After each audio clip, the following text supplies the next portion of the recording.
çfarë e prish agjërimin. Gjërat që e prishin agjërimin duhet të jesh i qartë me fjalë te këto gjëra.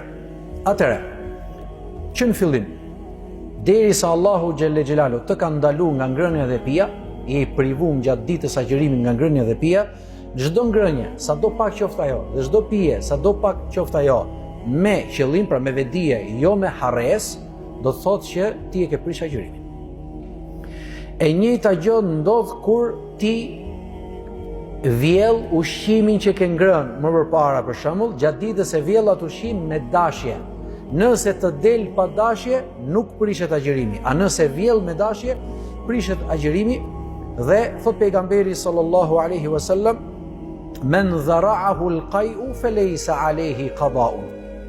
Kujt i del e vjella, domethënë rastësisht vetvetiu nga brenda dhe ky nuk e provokoi dhe nuk e nxorri me fjalë me provokim, ai thot nuk e ka detyrë të agjëroj kaza.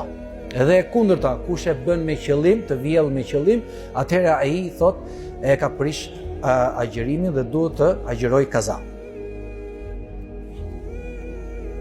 Po ashtu, edhe marrëdhëniet seksuale janë diçka me fjalë që e prishin drejt për drejt agjërimin dhe nuk ka asnjë tolerancë te kjo.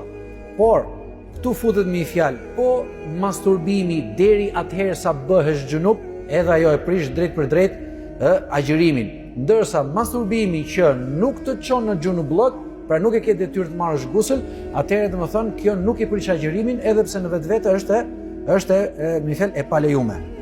Në rregull?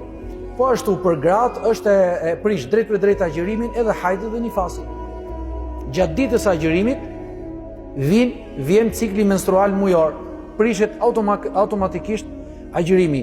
Ose aty lind për shembull gjatë ditës, asaj dite e ka filluar me agjërim, ka qenë shtatzën, lind dhe për rrjedhoj me fjalë fillon lehonia, gjaku i lehonisë. Atëherë edhe kjo e prish drejt për drejt agjërimin.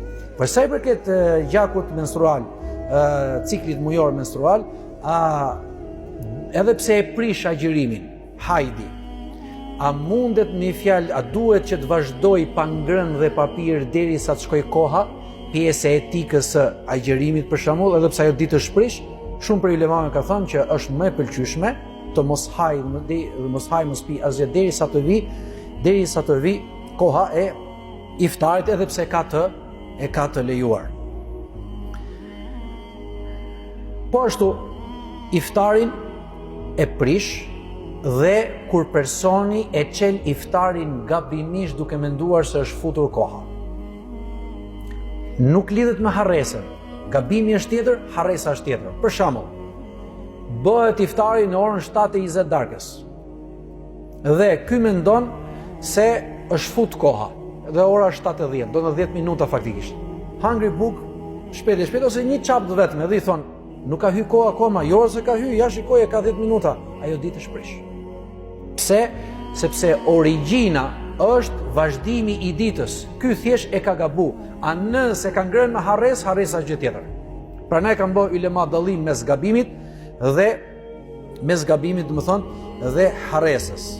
Po ashtu, të gjitha llojet e barnave mjekësor, ilaçeve, e deri te injektimet, serum në të formës ushqyese siç janë serumet, të gjitha këto e prishin agjërimin. Në të njëjtën kohë agjërimin e prish gjithçka që futet në fytin e robit e pastaj në stomak, edhe pse nuk është ushqim. Mund të jetë domethënë pjesë, mund të jetë nuk është produkt ushqimor. Dhe ti mendon se e prish vetëm produkti ushqimor, jo, gjithçka që futet në stomak me vedijen tënde, ajo domethënë e prish. Sepse ka njerëz që thotë, ky s'është ushqim, nuk është biskot, as buk, as produkt ushqimor, edhe nuk ka problem. Ti e mban ngoj diçka, çamçekëzi për shembull. E mban ngoj këto edhe të kaloj me fjalë sepse nuk e ke problem këtë pjesë, mendon se s'ka problem. E prish, edhe pse ju futet te produkte ushqimore, po dhash një shembull kështu. Pra gjithçka që futet në fytin e njeriu, pastaj kalon në stomak, ajo do thotë e prish. A nëse është deri në gojë, pastaj e përcjell dhe e nxjerr, nuk ka asnjë lloj problemi. Këto janë pak a shumë domethënë gjërat e përgjithshme, të drejtë për drejta, domethënë që e prishin agjërimin.